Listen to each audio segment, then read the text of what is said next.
అఫ్జల్గంజ్ ఘటనలో నిందితులను పట్టుకునేందుకు ప్రత్యేక బృందాల ద్వారా గాలిస్తున్నామన్నారు ఈస్ట్ జోన్ డీసీపీ బాలస్వామి.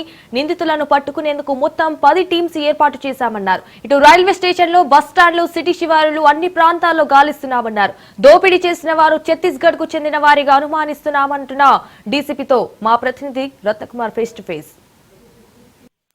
నిన్న సాయంత్రం అఫ్జల్గంజ్ ఘటన తర్వాత బాధితుడు జహంగీర్ ఇచ్చిన ఫిర్యాదు మేరకు ప్రస్తుతం పోలీసులు కేసు ఇన్వెస్టిగేషన్ చేస్తున్నారు. దీనికి సంబంధించి మరిన్ని డీటెయిల్స్ తెలుసుకుందాం. ప్రస్తుతం మనతో ఈస్ట్ జోన్ డీసీపీ బాలస్వామి గారు ఉన్నారు. కేసు ఇన్వెస్టిగేషన్ అనేది ఎలా జరుగుతుంది, నిందితులను ఐడెంటిఫై చేశారా?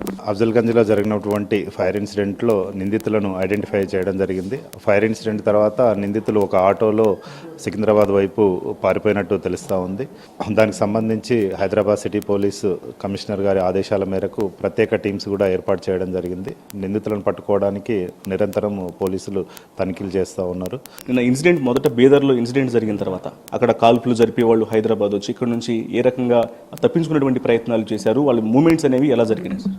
నిందితుల వివరాలను పరిశీలించినప్పుడు నిందితులు ఎస్టర్డే మార్నింగ్ బీదర్లో జరిగినటువంటి అటెంప్ట్ ఏటీఎం రాబరీలో చేసినటువంటి నిందితులుగానే తెలుస్తూ ఉంది. నిందితులు బీదర్ నుంచి హైదరాబాద్ వచ్చి హైదరాబాద్ నుంచి రాయ్పూర్ పోవడానికి ఒక ట్రావెల్ బస్సులో టికెట్లు బుక్ చేసుకొని వెళ్ళడానికి ప్రయత్నించినట్టు తెలుస్తూ ఉంది.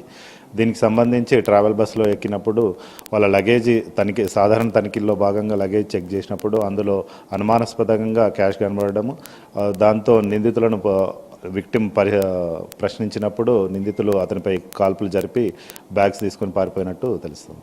మినీ బస్ నుంచి వాళ్ళు ప్రధాన బస్సుకు హైవే దగ్గరికి వెళ్ళేటప్పుడు చెకింగ్ జరుగుతున్నప్పుడు అది రెగ్యులర్ చెకింగా లేకపోతే వాంటెడ్లీ బీదర్ పోలీసులు అక్కడ ఆల్రెడీ మఫ్టీలో ఉండి వాళ్ళని పట్టుకోవడం కోసమే వచ్చారా? అసలు ఏ రకంగా ట్రేస్ అవుట్ చేశారు వాళ్ళు? ఇది సాధారణ తనిఖీల్లో భాగంగానే చెకింగ్ చేయడం జరిగింది. అందులో యాక్సిడెంటల్లీ బీదర్కి సంబంధించిన 2 కానిస్టేబుల్ కూడా అదే బస్సులో రాయ్పూర్ వెళ్ళడానికి ఉన్నారు. వాళ్ళు డిఫరెంట్ కేసులో ఒక ఎన్బిడబ్ల్యూ ఎగ్జిక్యూట్ చేయడానికి వెళ్తున్నారు. ఈ కేసుకు సంబంధించిన పోలీసులు అయితే కాదు.